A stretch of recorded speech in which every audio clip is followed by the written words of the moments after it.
Hello, everybody, and welcome back to Chasing Psychological Safety.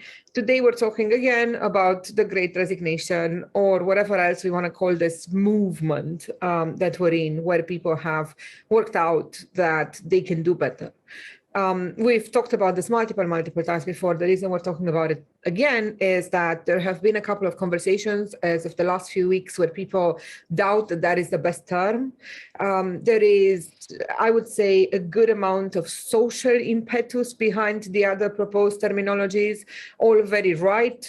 This is a big deal. This is the first time that employees have said, this is probably enough. I need to find places that will treat me better, which seems to be motivating the vast majority of the people that are leaving. Now, with or without them leaving, there will be other ways. We've talked about this multiple times. As soon as now we have collectively understood there are better ways, and the entire idea of processes with work have to start following with what we're doing these days in digital and in agile and in the new ways of work that function. And we have to leave behind what we've learned in management school 40 years ago that no longer applies. So we know all of that is coming. We know it's a big deal. We know it is in between a moral imperative, a social imperative, and realistically a very serious economic imperative. If you've read from us before, you know that where we insist and what we say over and over again is that if we are to choose one of these imperatives, we have to focus on the economical imperative. That is the only one that's going to be moving the needle. In fact, this week on Thursday, this ties in nicely with the fact that on Thursday, our article is going to be psychological safety in numbers.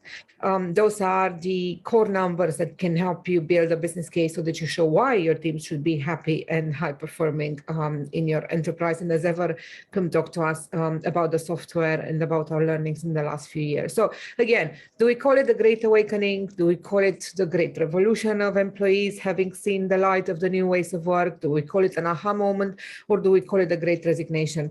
And more importantly, does it matter what we call it, or does it matter that we take a very serious look at what has caused all this? And it's a really fascinating time, because what we're seeing is that those organizations that take the bit by the teeth now understand and realize that in order to be competitive in the future, in order to survive in the future, they're going to need to really and truly, at their hearts, become human-centric. Lots of lip service has been paid to creating great teams and looking after our people. That ship has sailed. This has got to become real. And there are a couple of ways in which we wanted to highlight that you can start really targeting the things that your people will now no longer settle for. So they will no longer settle for three things.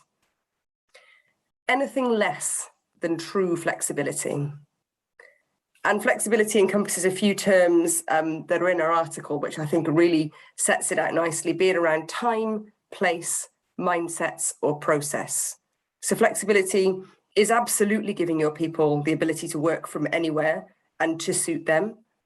But it's also being flexible around the kind of people that you are. It's being flexible around understanding that everybody's got different mindsets and that we need to bring all of that to the table to be successful. It's being flexible around processes and how they suit people and work for people. You've basically got to leave, as Drona said, everything behind that you've learned and relearn how to really and truly be flexible. They won't settle for being anything less than truly valued. And being valued is a theme that is so important to pretty much every team that we see, hear about, read about. So really and truly feeling trusted, really and truly knowing that the people around them and who lead them understand what value they bring and can relay that outwards into the organization or outwards into the greater community, whatever it might be. Really caring about the human work and prioritizing that over the operations, because, and we keep saying this, the human work is the foundation that everything else you do is built on. So if you want to have great processes, if you want to make huge profit, if you want to move fast and build fantastic products, you need to do the people work first. And then finally, they won't settle for anything less than never being afraid. We know that fear drives low psychological safety, if you've got any kind of fear in your organization, you might say, I'm not that leader, I don't do that thing. Who knows what you're doing subconsciously, but also who knows what external factors are affecting fear and what internal factors are affecting fear for a human being in your team. And if you're missing something that they're not saying, you're missing out on some value from them. So those are the things that your people are going to need. So focusing just on those three, first of all, would be a huge step forward. Not only do you need to start those steps, it's imperative, and it's really, really, as we've said before, it's sometimes late.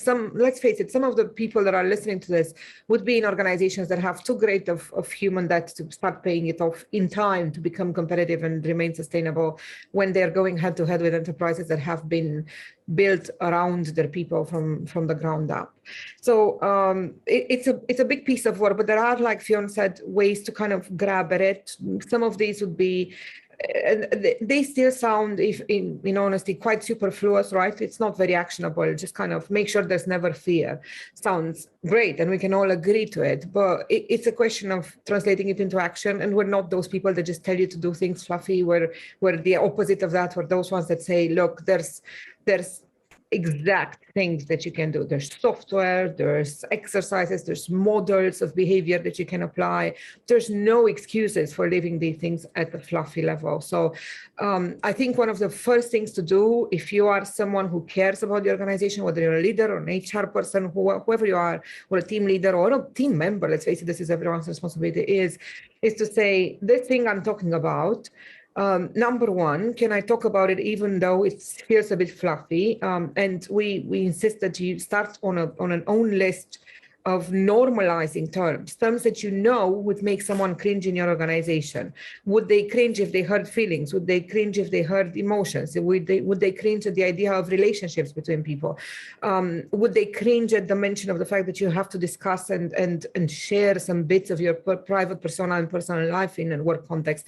Would any of those make anyone cringe? You need to start normalizing those things if they do. And so once you've done that, I think the next and most important step is to say, once we can talk about them without cringing and without deleting them and confining them to a Friday afternoon conversation, can we also do something? Are we doing something, or are we just talking about them? I stand by an hour statement before, which is probably not making us popular, where the vast majority of discussions, of keynotes, and we include ourselves in the problem, of trainings, of workshops, are great as a starting point for awareness, are completely worthless in terms of the human work, the day-to-day human work that you need to be doing at every level. So best of luck getting these things done. We're here to help and support. Next week, we're going to be announcing actually a couple of pieces of good news in terms of licensing for the end of the year in terms of a campaign. So keep your ears open for those. Ideally, we can get you guys helped and supported with the right types of tools that will make this work easier. Best of luck, everyone, whether it's awakening or resignation. Let's just get to a place where we're all happier. Have a nice day. Bye. Thanks, everyone. Bye-bye.